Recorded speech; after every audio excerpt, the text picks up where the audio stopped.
Cette rencontre, qui s'est déroulée au siège national de l'autorité des régulations de la sous-traitance dans le secteur privé, porte la signification d'un nouveau départ à l'amiable entre des associés chinois et congolais de la société Congo Engineering Contracting SAS, qui était en conflit dans une affaire avérée de prête-nom, qui par conséquent avait conduit les sujets chinois jusque dans la prison de Makala, où il a passé une dizaine de jours. Pour revenir autour de cette table, le sujet chinois, nommé M. Fu, a été relaxé après paiement des amendes transactionnelles.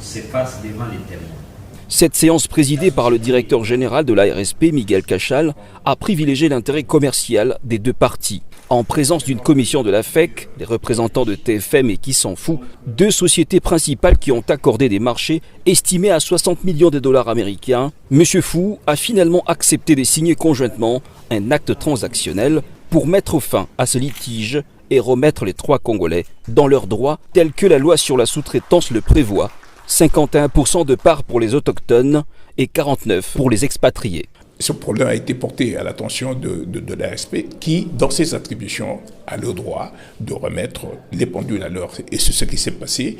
Et nous sommes venus assister comme témoins au rééquilibrage. L'homme qui gère la sous-traitance en RDC se dit s'aligner derrière la priorité ultime du chef de l'État, qui n'est autre que le peuple d'abord. Ces Congolais, qui jadis étaient des associés figurants, viennent aujourd'hui d'avoir 51% des parts dans une société qui a un chiffre d'affaires de 60 millions de dollars.